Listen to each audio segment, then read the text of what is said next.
Հայկական կամուֆլյաժ, այսպես է կոչվելու զինվորական նոր համազգեստը։ Պաշտպանության նախարար Սուրեն Պապիկյանն անձամբ է զեկուցում Փաշինյանին։ Նոր համազգեստը պատրաստ է։ Վարչապետ զեկուցան, որ ստացել ենք արդեն նոր համազգեստի նմուշները։ Ես ճիշտ եմ չի հասկանում, որ առնվազն դիզայնի էլեմենտները հատուկ արված են մեզ համար եւ մեր պատվերին։ Այո, վարչապետ, կոչվում է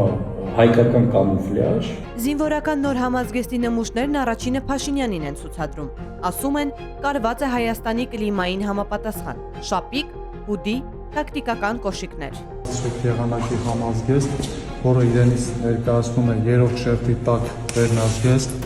Սուրբ եղանակի վերնազգեստը դաշտային լրակազմի, հուդի անվանմամբ երրորդ շերտ,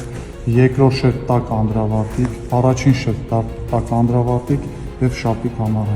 Հայոց բանակի նոր համազգեստի նմուշները փորձարկման փուլում են։ Փաշինյանն ասում է, հաստատելուց հետո ձեռք կբերեն ամբողջ բանակի համար։ Տակտիկական կիսաճտկավոր կոշիկներ։ Ու տարբեր երեք տեսակ կոշիկներ, կիսաճտկավոր կոշիկներ, ճտկավոր կոշիկներ ծնարային։